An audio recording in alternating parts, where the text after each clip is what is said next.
The song itself was actually born on like the date of the Capitol insurrection. Wow. So we were like waiting for a long time to see if it was going to happen. They announced the film and then told me the day before the trailer came out that it was going to be in the trailer. And we were like, oh. Dang. Yeah. Oh, I'm always down to touch on the bad parts of the music industry. Okay. This time on Whatever We Want, we talk about What it's like working with Netflix as a musician. We have a very special guest on the show, the artist Mazie. Her song Dum Dum is featured in Netflix's new film, Do Revenge. That is actually available to check out now, after listening to this podcast, of course. And we're chatting with her about her experience having her song in the film. There are time codes down in the description if you'd like to jump around to different points in the episode. We talk everything from how Netflix interacts with artists, Rocket League, and more. yeah. Here we are in the main segment. Hello, Mazie. How are you doing today? Hi, I'm doing so well. Just starting my day. How are you guys? Doing pretty good. I'm doing great. Thank you. Thanks for joining us. It's exciting to have you here. Congratulations. Your song Dum Dum is being featured in Netflix's film Do Revenge. How does that feel? I mean, it was a really big moment for me. I had no idea they were going to use it in the capacity that they were. So it's just been, I'm just riding the high right now, honestly. Yeah. How Congratulations. does that even happen? Did they like reach out to you and like, hey, we love your song? I have kind of no idea how it happened. Like there are a couple of channels, like either like through my label or like a publisher that like a sync team might like work it. But Netflix reached out and they were like, hey, we're shooting this film, Do Revenge. It was a long time ago. No idea who it was. I didn't even know who Maya Hawke was at the time. It was just like pre all of that. And I was like, sure, they were offering me money for it. I was like, of course you can use the song. Where do I sign? Yeah. And then here we are. It's like about to be a really big moment and they put it in like the ads and the marketing campaign. So I'm just really excited. Yeah, I think this cool. So just so you know, this podcast is coming out right after the film comes out, but right now the trailer is the only thing that we have seen, Daniel and I, and like, yeah, it's featured very prominently. It's like the main song there. That's it's like awesome. It's like what you hear. Yeah. It's so crazy. So you said it was like a while ago. Can you kind of walk me through the timeline of like you creating the song and then when did someone from Netflix reach out? Yeah, how long has this process been? Okay, so the song itself was actually born on like the date of the Capitol insurrection. I was at like I know, it was crazy. That's what the song is actually about.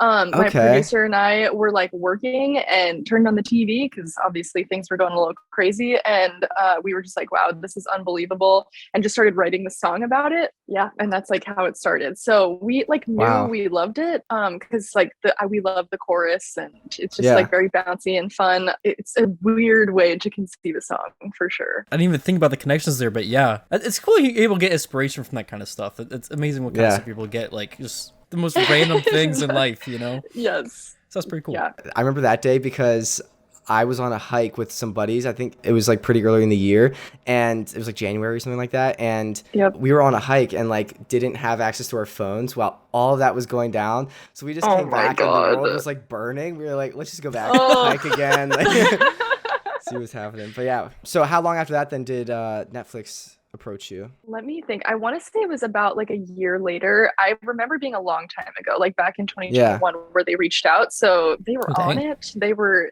getting their syncs together early, which is amazing. So yeah, the song came out about May of 2020. Oh my God, I'm like forgetting when this song came out, but it was 2021 when they reached out.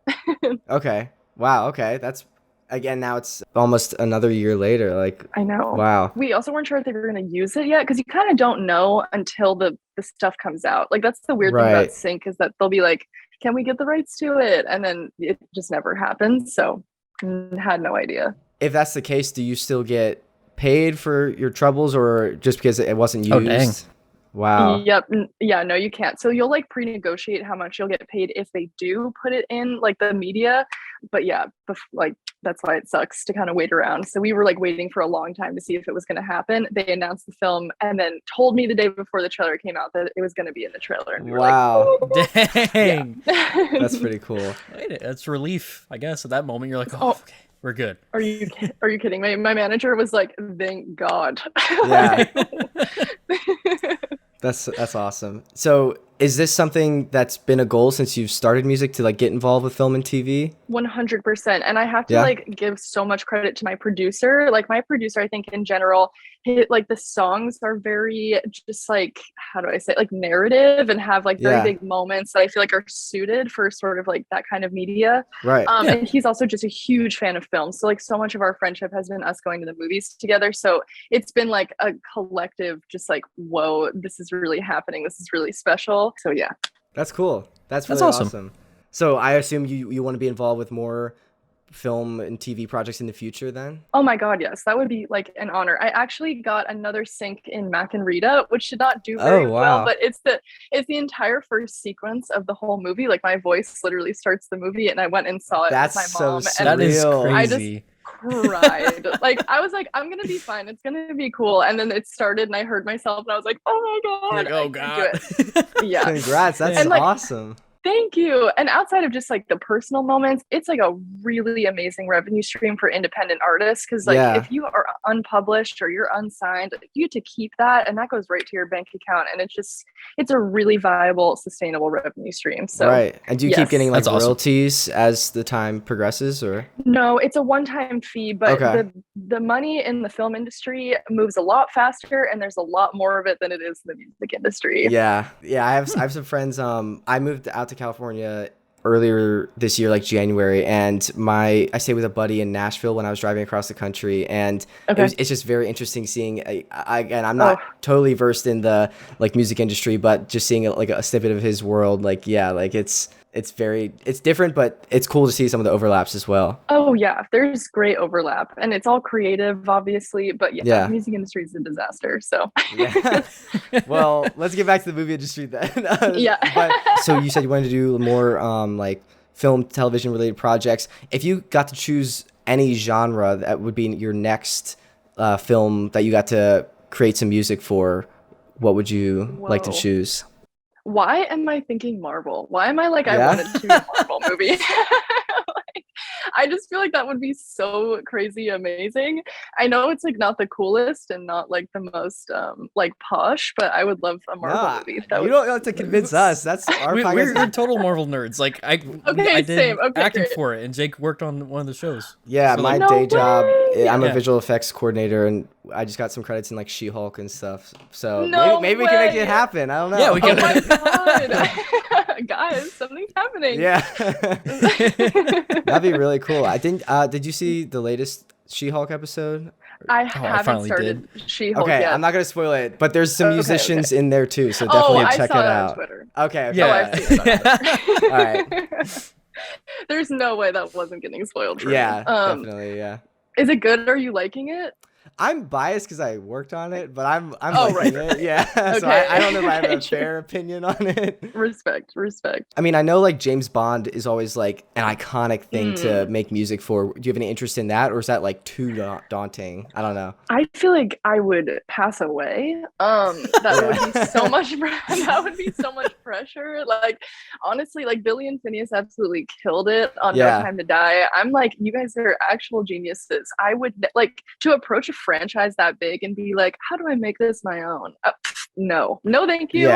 I'm so good on that. That's really daunting.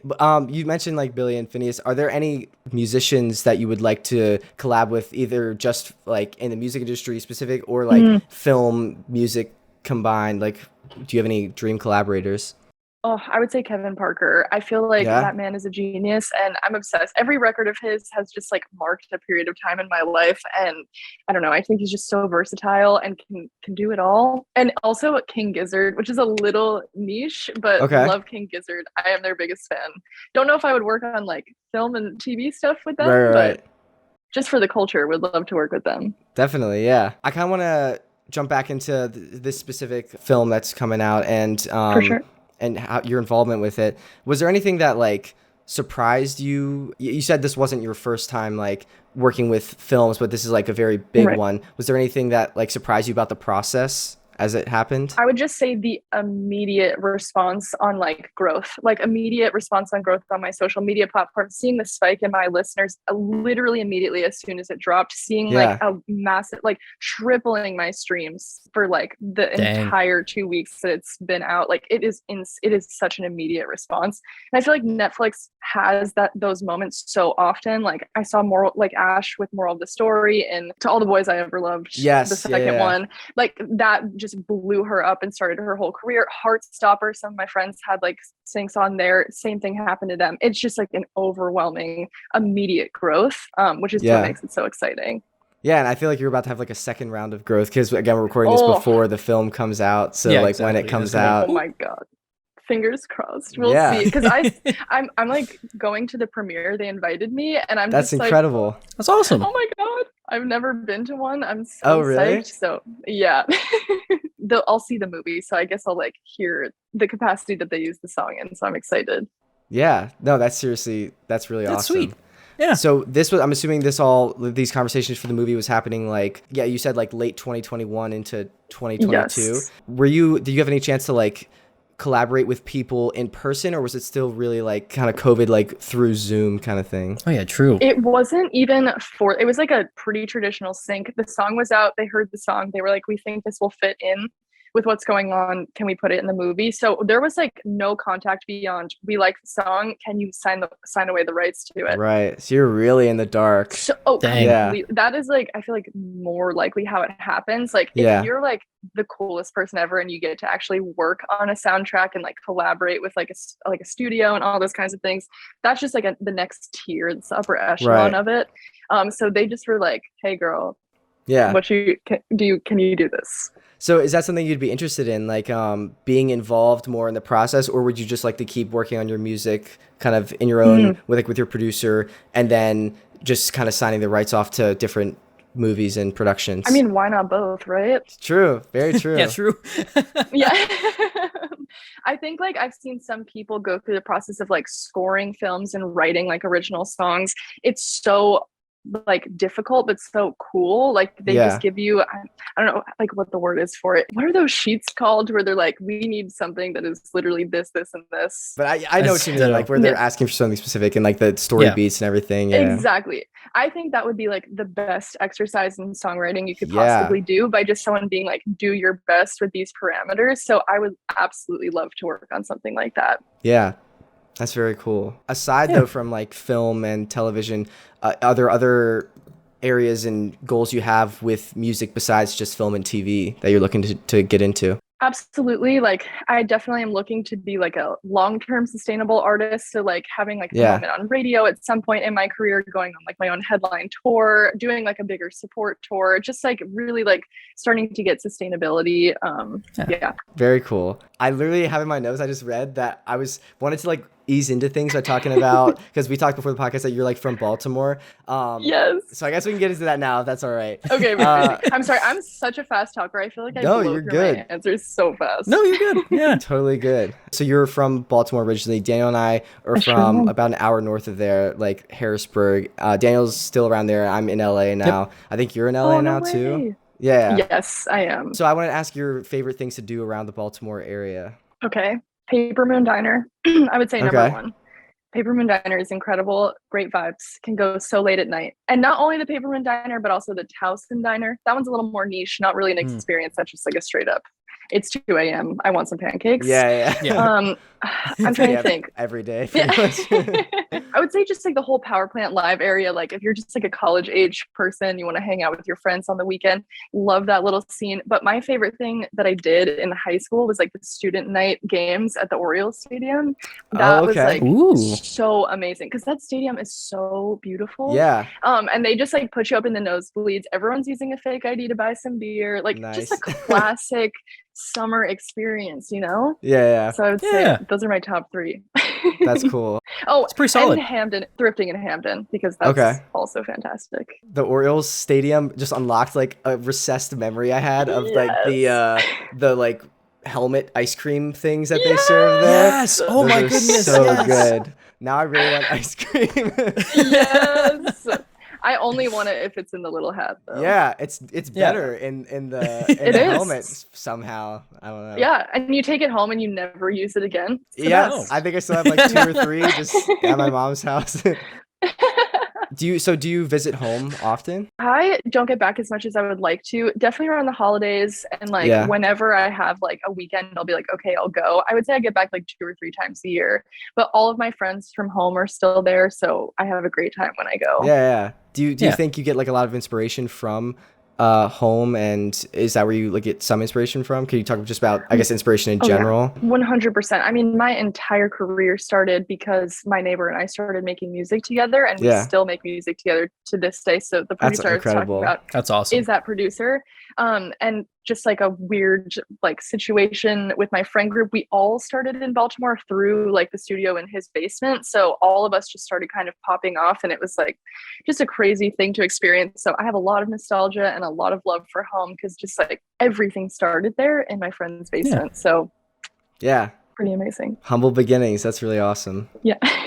So besides home though, do you take inspiration from anywhere else? Where do you like to, I don't know, your creative process? Can you walk me through that? A lot of just like what I'm living actively day to day, like my friends, especially just everything they're going through, everything I'm going through. My creative process is like pretty much happening all the time, constantly writing stuff down, constantly writing down like the next concept that I want to bring into the studio. And then when I do have a studio session with Ely, my producer, we're just running. We're like writing acoustically. We're starting new tracks. We actually just finished my album, which took a year to make. Wow, so congratulations. Thank you so much. I'm so excited and so proud of it. But that was like a really big deal for me. Like just working on a full body of work in that capacity is like, it takes a lot out of you. Yeah. But it was really gratifying. I kind of want to ask you, I'm trying to think again, like kind of film and television, but I guess music videos are a huge part of like what you do. How involved are you in like, because we watch some of your music videos and they're very creative and really fascinating to watch. Yeah. How involved are you with that creative process and everything? I am the most involved. I feel like that's like my bread and butter. Like the visual component of just like being an artist to me is like 50-50. Like the music is 50% and the visuals are 50%. Like I don't know how else you're gonna like just like identify, like stand out. I don't know how you're gonna have an identity without like a visual presence. So I'm like a co-director and co-editor on every single one of like my music videos. And then recently though, like I feel like long form, I count a music video at this point as like longer form media, just because like as soon as it's over a minute, I'm like, where are people's attention spans? So I've just been pivoting onto TikTok and making mini music videos, shot vertically, edited like just really, really quickly. And that's like how I've transitioned like my visual brand. So I don't know the next time I'm going to be able to do a longer music video. I hope I can, like with the album. But right now it's just all super quick, short form music videos. Yeah, it's retention is, it's really interesting to hear you talk about that, because I feel like a lot of people, if you get retention and like audiences' attention spans, like that is huge. And TikTok is like blowing up. Like I think that's how we got in contact, because I think one of your agents or managers saw our TikTok, and that's how it's weird though. Yeah, it's weird because like we're doing very well on TikTok, and it's so difficult like transitioning from a 30-second TikTok into like a 45-minute podcast or whatever. Like it's really so hard. Interesting. Just people's attention spans, I feel like you got to capture them. And there's so much, I think because there's so much competition with everyone making content, which is amazing because everyone can make content, but because there's so much, you have to be like really good. To pick and choose like which one you want.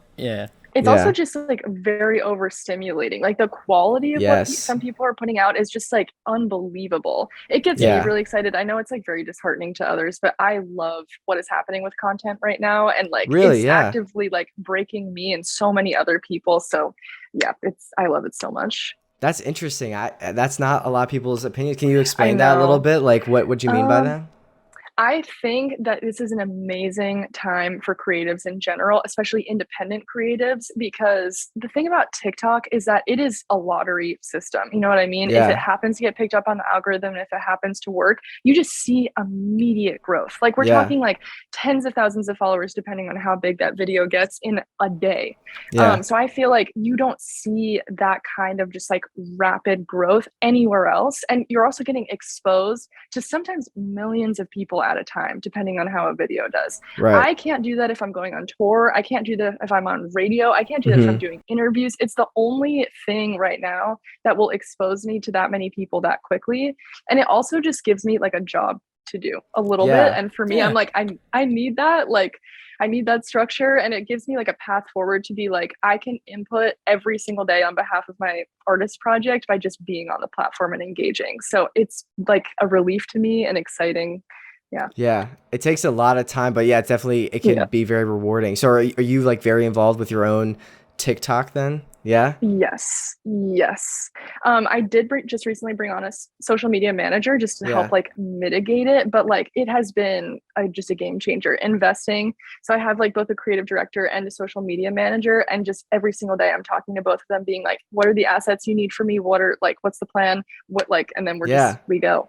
Yep. That seems, it's also good because you probably all keep each other like accountable. Like occasionally if there's like, if one of it was just you, if you're like, like, don't feel like doing it today, then like you don't do it, which is totally fine. Like everyone deserves a break, but if there's three of you like working together, it probably creates a cool creative environment. Exactly. It really does. It's just so gratifying. Sorry, Daniel. I feel like I've been taking charge. Do you have any? I mean, I don't think you two have been like back and forth. I don't want to get in the middle of it because you guys are like, you guys are having a good conversation, But we could take a step back because like we've talked about Baltimore and stuff, but like where did your passion like start from? Like what were the things that really got you into the industry from the get? I like that question. Ooh, I feel like music, this is just the most generic answer ever, but has always been in my life. I was singing from the time I could just freaking open my mouth. So there was never a point in my life where it was like, oh, maybe I'll pursue this, or maybe it was just always that. It was always just music? Yeah. Always music. By the time I was 10, I started like learning and performing classical voice and took that all the way up until I was 18. That you can't go very far with that outside of like going to college for a conservatory, etc. It's just like it's very traditional. Right. So I was like, I do want to go to school. I'm not ready to not go to school. So I ended up pursuing like music business, which I ended up loving. I loved learning about the industry, loved learning about just like building a business as a creative. I don't know. That's such a good skill to have. Yeah, it is. It really is. And I wish that the information was way more accessible to other people who didn't have like the privilege of going to pursue higher education like I did. Because it is life-changing when you understand how the industry operates and how money moves. Yeah. So in addition to just loving creating and being an artist, like I also love the business side of it. So it's just literally been my whole life. Yeah, I mean, I like how you mentioned that it's not very readily accessible for people that don't have the opportunity to like pursue higher education. Do you have any recommendations for anyone searching for that information? Anything they could do? That's a great question. Let me like really think about that. Actually. Yeah, for sure. Yeah. There are definitely books that have come out that are very relevant. Like you can just get like a music industry 101 book, but I even feel like it's kind of irrelevant. I would look up copyright law. I would understand mechanical royalty rates. I would understand how things are payable to you as an artist. Obviously, just speaking for the music industry, no idea how it works for you guys. Yeah. But just understanding like how you're going to have a diverse amount of revenue streams. And that's just like what I would focus on. It seems like you have a very good head on your shoulders. I'm very impressed. Yeah. Thanks. Daniel, do you have any further questions? You asked a lot of the questions that I was going to ask. Like I was that's a thinking cop out and then answer. Okay, but yeah. Putting you on the spot. I'm not letting you off. Yeah, you did. That's the thing. So I'm just like, I don't know. What else do you do for fun? Like, what else do you like to create with? Like, you do music and like it's like obviously your main thing. But like for me, like I do like game design, 3D modeling, all that kind of stuff. So I also do like tangents to stuff like that. So like I spend time in VR and other things like that. So that's so sick. Is there stuff like tangents that you do with music? Not with music, but in life, I love to game. I love my PS4. I've been ripping Horizon recently, and recently just got into Rocket League really hard. Oh my god. Okay, we need to squat up. Yeah. Okay, yeah. Wait, actually, yes, but here's the thing. I'm so bad. We'll carry. It's all right. It's a team effort. Sometimes I hit the ball. Yeah, you're right. You say sometimes I hit the ball? Yeah.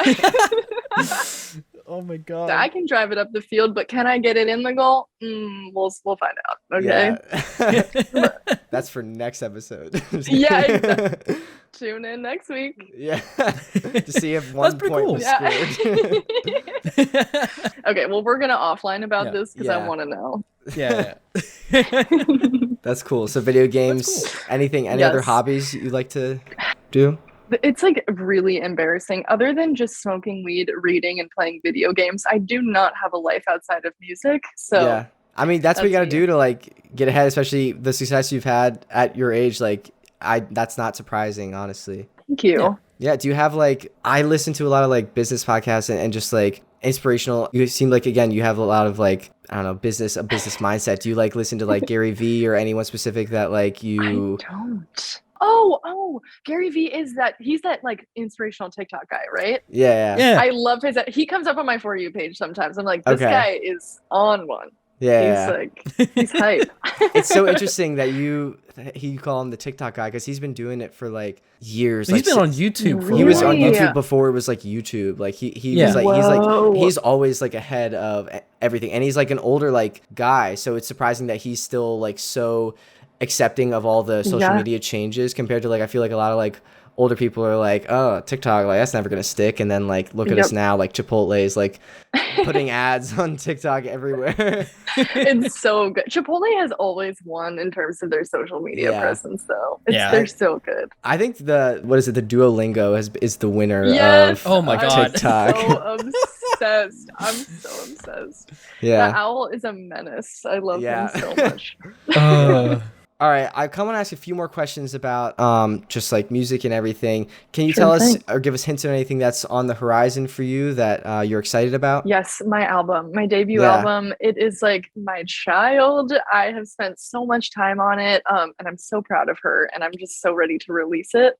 So yeah, just keep an eye out. Do we have a date for release or not? Is that under wraps? I wish. No, it takes a really long time to organize when a project comes out. So hopefully like top of 2023 is when it's happening. Okay. Everyone keep an eye out. All right. Sounds good. So after the album, is there any other things you're looking at in the future for, or is it just like get the album out first? That's like the main focus.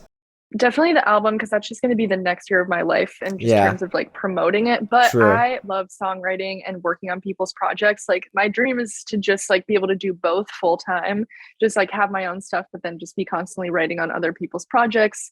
So hopefully I'm just going to be picking up like a lot more songwriting in like the upcoming year. Yeah. Do you have a favorite part of the creative process, like the songwriting, the distribution, like the promotion? Do you have a favorite part? Because you're like across the board. Thank you. I love the whole thing. I think the songwriting is like the bread and butter for me. I love the recording process, but my favorite is the visuals, you know? Really? Like just being able to piece the visuals with it. Because once you have the song, it's like, oh, yes. But then when you have like the full like product of what it is and like what it's representing, like it just gets me so excited. Yeah, that's awesome. So it's a very unique perspective. You usually don't hear that from somebody who's in sound. You're like, oh yeah, I like the visuals more. I just feel like I don't know, like as human beings, like we love both, right? We love the auditory and we love the visual, and combined, it's kind of like the best experience ever. That's why we have a video podcast.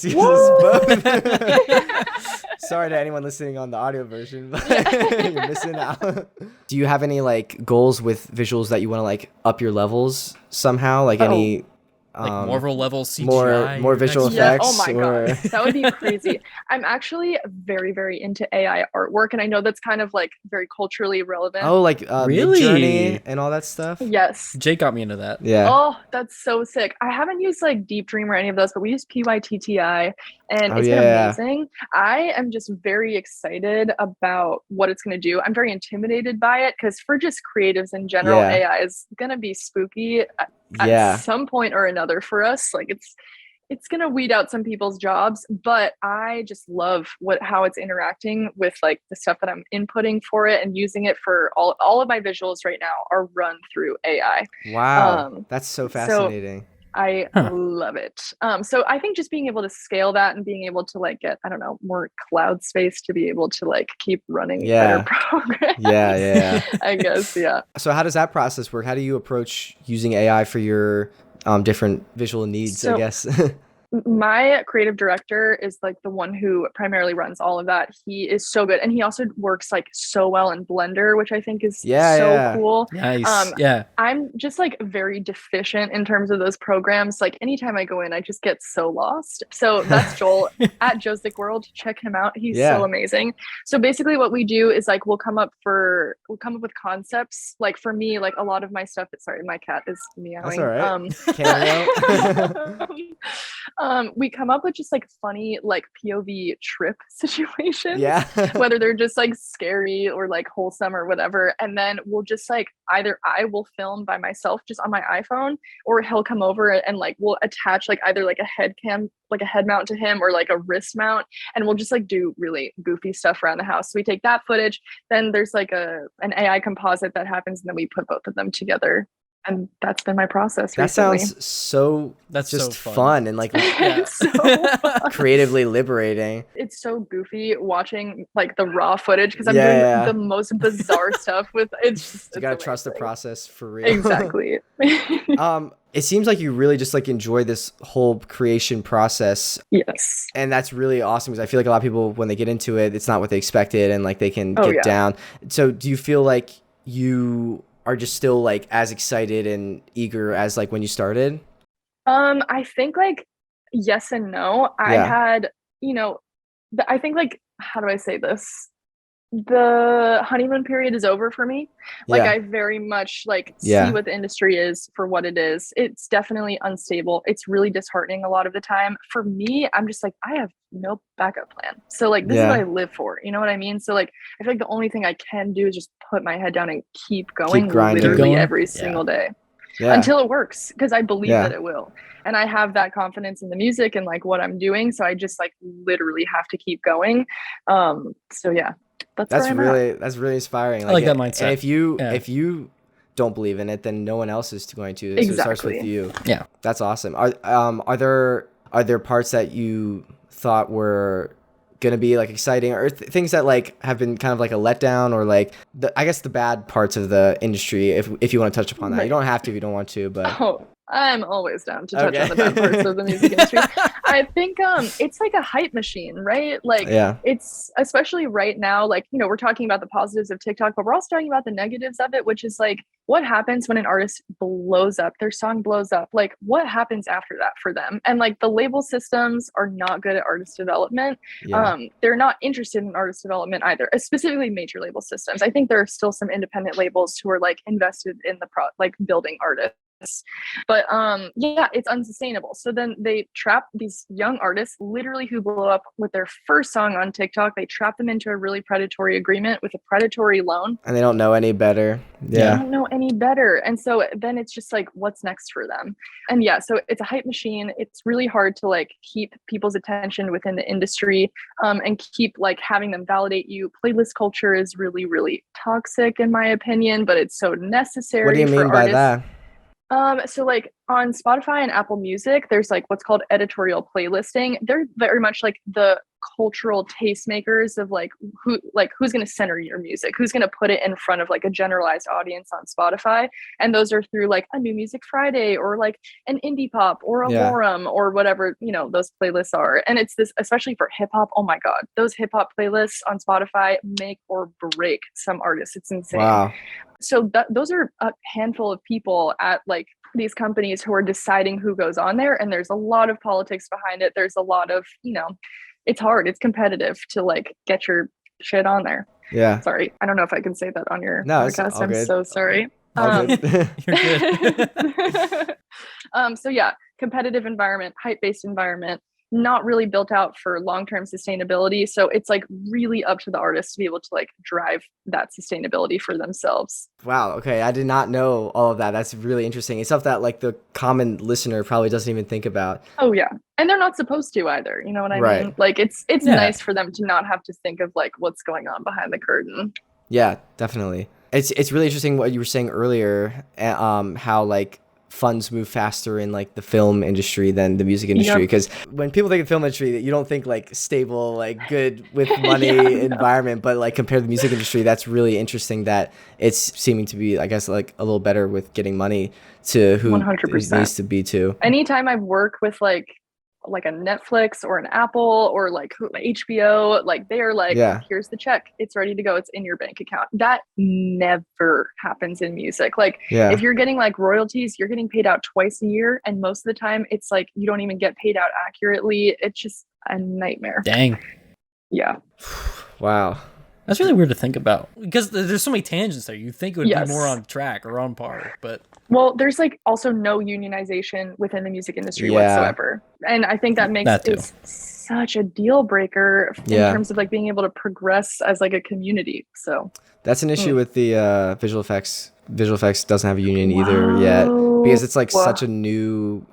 It's like been around since like CGI's been like since the 90s. Like is really when it got popular with Jurassic Park. No way. But visual effects teams are like literally making or breaking the biggest blockbusters right now. Yeah, but there's no games union. Too. Like oh my god. Especially with like, I don't know how much you know about like virtual production and everything, but like that combining like Unreal Engine and filmmaking, virtual cameras and everything, like it's making or breaking everything. Wow, that is is there any like progress on that? Like is there discussion within the community? There has been some, and I think since a lot of these Marvel shows have been coming out, like more people are coming forward and being like, yo, Marvel's kind of like a bully and like forcing VFX artists to like stay late and stuff. So people are talking, but I don't know how much like what's gonna happen, because like what are you gonna do, like not work for Marvel? Like what else are you gonna work on right now? It's just a very hectic environment too, like all the time, no matter what. Even before you getting into like the actual pipeline stuff where you're like getting into crunch or getting towards your deadlines, you're so busy, at least from my experience, that you're just always in it, that you're not really ever having the moment to think about like bigger picture, like, hey, am I doing okay? Like, am I good? Like, Jay, can you back that up, or like? My company's been pretty good, actually. I don't know. I appreciate my company. My company's a smaller company that I gotta get involved with, and so like everyone kind of knows everyone and like checks in with everyone. There are definitely times where like I've like worked overtime, but like that's at any job. Yeah, I haven't had like a horrible issue yet, so knock on wood, hopefully it stays that way. Daniel's like can't relate. Yeah. Well, I also started my own company, so it's like oh, congrats. Thank you. Yeah, but it's a lot because now I'm like wearing all the hats too, so I'm just like Some wrap-up questions. What's your favorite color? You can ask that if you want. I don't care. I would say right now, I think it's like a purple, like a little purple situation. I like right now. That's good. Yeah, and sometimes it's green. I definitely like hop back and forth. What's your favorite color? Okay, so I want to say that was a like. No, because like, I flip too. Like I want to say right now it's probably orange. Actually, I'm more of a yeah. I feel like that's a great end of summer going into fall moment. Yeah. Oh, I'm so excited for fall, even though we don't get fall in LA. Yeah, same. I'm excited for. I feel like I haven't experienced fall in so long, but I also feel like that's part of like COVID, because like I've been like inside, just working inside and just like in VR for so long.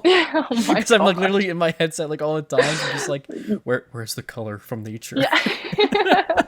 I'd say my favorite color is probably this blue. I like this blue. Okay, nice. Everyone, check out the shirt on our shop. Woo! Just kidding. I do want to ask, if you weren't doing music, could you see like what would you be doing? Could you see yourself doing anything else? Oh God. You know, I used to think that I could go into poli-sci, but to be honest, I don't think I would want to write papers like that. I don't think I would want to be writing documents. I would definitely still be like on the business side of the music industry. That's like what I was going to school for. Maybe being a manager. I kind of love the idea of being a manager, but I am not that organized and I am not that focused. So I'm glad I'm doing what I'm doing.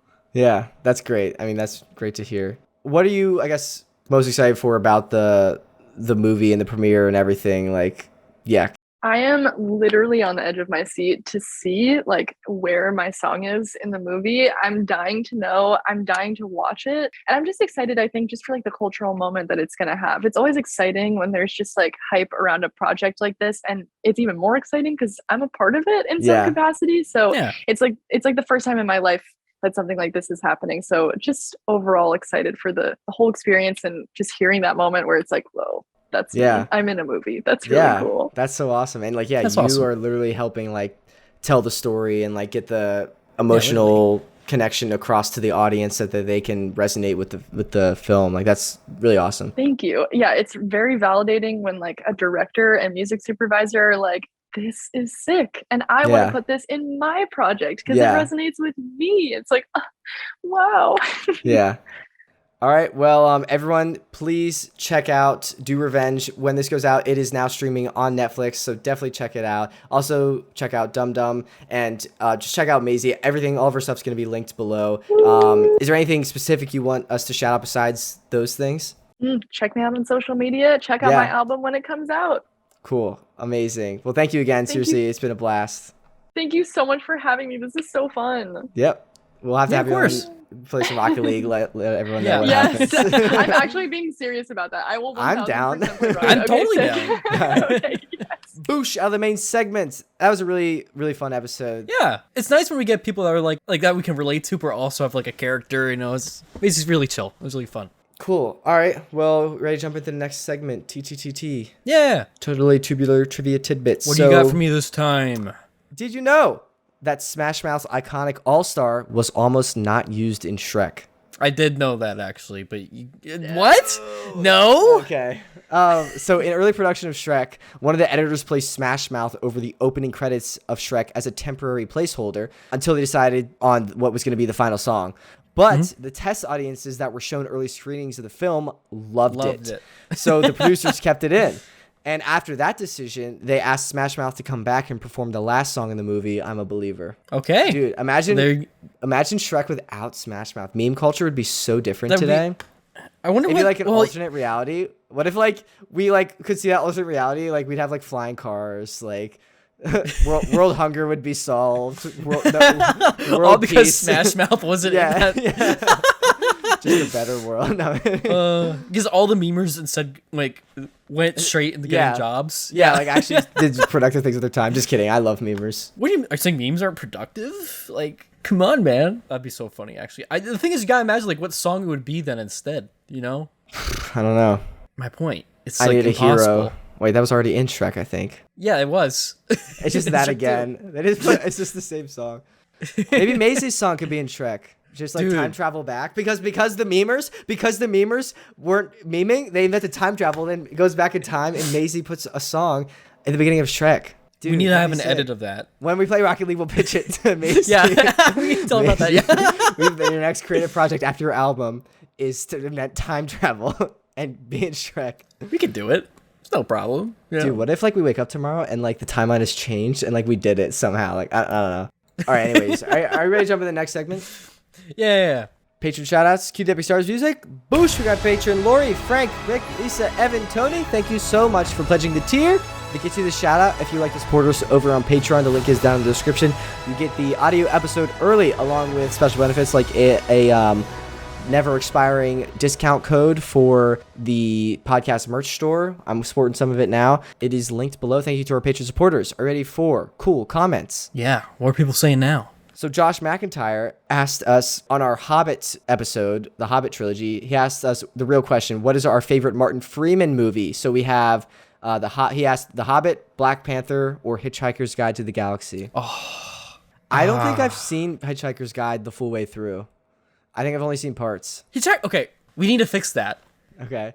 Bro, at least I finally watched The Hobbit. Until like a couple weeks ago, I'd only seen Black Panther out of those three.